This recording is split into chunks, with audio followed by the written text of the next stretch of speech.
여러분, 무변론 판결 선고기일을 통지받았습니까? 어떻게 해야 할까요? 안녕하십니까, 김변TV의 김현성 변호사입니다. 자, 여러분이 소장을 송달받았는데 얼마 지나지 않아서 무변론 판결 선고 기일 통지서를 받는 경우가 있습니다.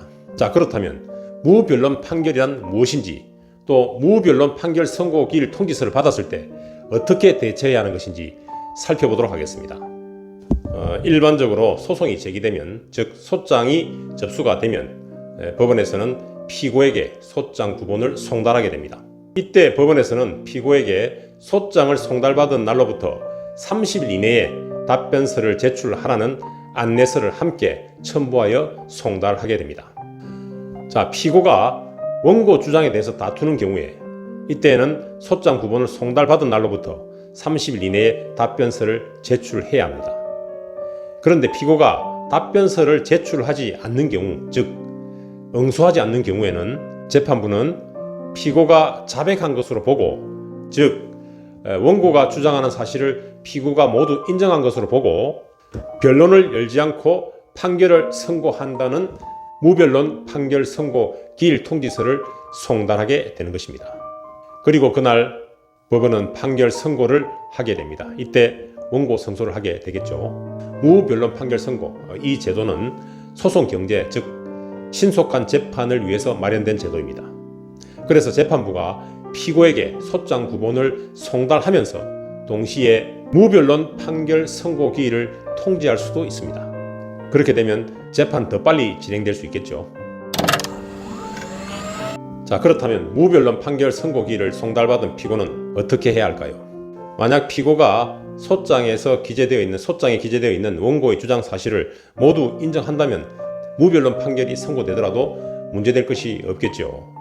그러나 피고가 소장에 기재되어 있는 원고의 주장 사실에 대해서 인정할 수 없다면 어떨까요? 억울하게 패소 판결을 받게 되는 경우가 초래될 수 있겠죠.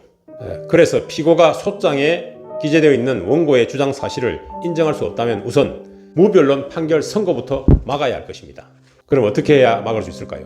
피고는 판결 선고 시까지 원고의 주장을 인정할 수 없다는, 즉 원고의 주장에 대해서 다툰다는 취지의 답변서를 재판부에 제출하면 되는 것입니다.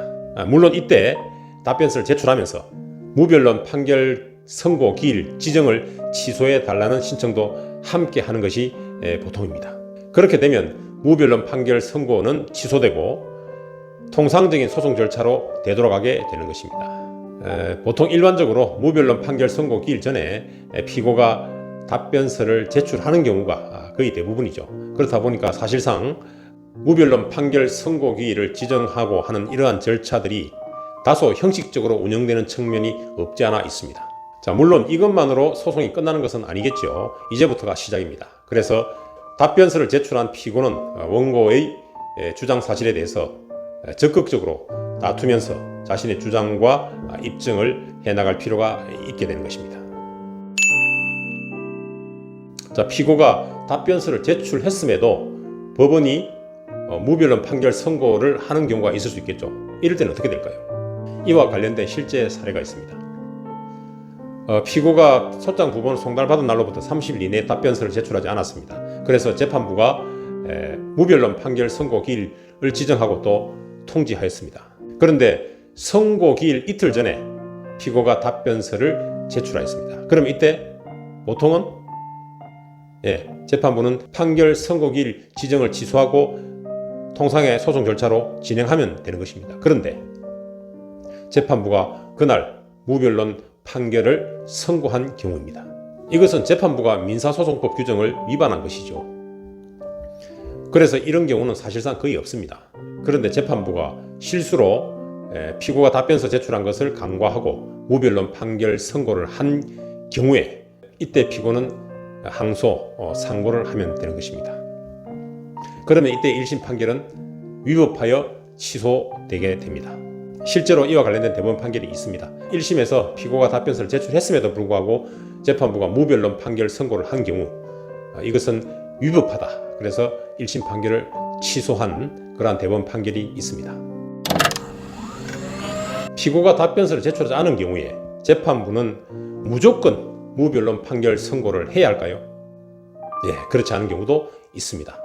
피고가 답변서를 제출하지 않았음에도 불구하고 재판부가 무변론 판결 선고를 하지 않는 그런 예외적인 경우가 있습니다. 살펴보도록 하겠습니다.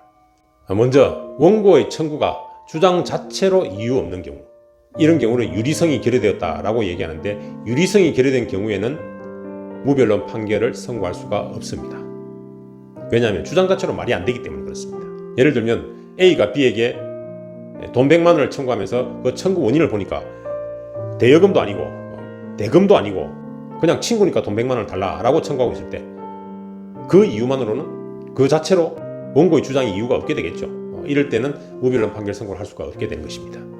다음은 소송 요건과 같이 재판부가 직권으로 조사해야 될 사항이 있는 경우, 즉 직권 조사 사항이 있는 경우, 이럴 때는 무변론 판결 선고를 할 수가 없습니다. 변론을 열어서 재판을 진행하게 됩니다. 마지막으로 사건의 성격상 그 사건 자체가 무변론 판결을 선고하기에 부적합한 경우가 있습니다. 이럴 때는 재판부가 무변론 판결 선고를 바로 하지 않고 보정명령을 하거나 또는 변론기일을 지정해서 후속 절차를 진행하게 됩니다. 이를테면 원고의 청구대로 원고가 주장하는 대로 사건을 마무리해서는 안 되는 경우가 있습니다. 성격상 그런 사건이 있을 수 있겠죠. 이처럼 피고가 답변서를 제출하지 않았음에도 재판부가 무변론 판결을 선고하지 않는 예외적인 경우를 살펴보았습니다. 이것은 어디까지나 아주 예외적인 경우입니다. 그래서 일반적으로는 피고가 답변서를 제출하지 않았다 그러면 무변론 판결 선고를 하게 됩니다. 그리고 원고가 승소하게 되는 것입니다.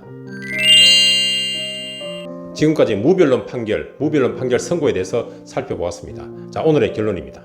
여러분들께서 소장을 받았을 때는 그 소장의 내용이 아무리 부당하고 아무리 말이 안 된다 하더라도 일단 30일 이내에 답변서를 제출하고 봐야 된다라는 것입니다. 소장에서의 원고의 주장이 아무리 부당하고 아무리 말이 안 된다 하더라도 법원에서는 그 사실을 알 수 있습니까? 없겠죠. 당사자 사이에 일어났었던 일들을 법원이 알 길이 없습니다. 그래서 여러분들이 적극적으로 소장을 받았을 때 그것이 말이 안 된다, 부당하다라고 생각되면 적극적으로 답변하고 또 말이 안 된다는 사실을 주장하고 또 입증해야만 법원에서 알 수가 있는 것입니다. 그래서 억울한 패소 판결을 방지할 수가 있다는 사실을 명심하시기 바랍니다. 오늘은 여기까지 하겠습니다. 시청해 주셔서 감사합니다.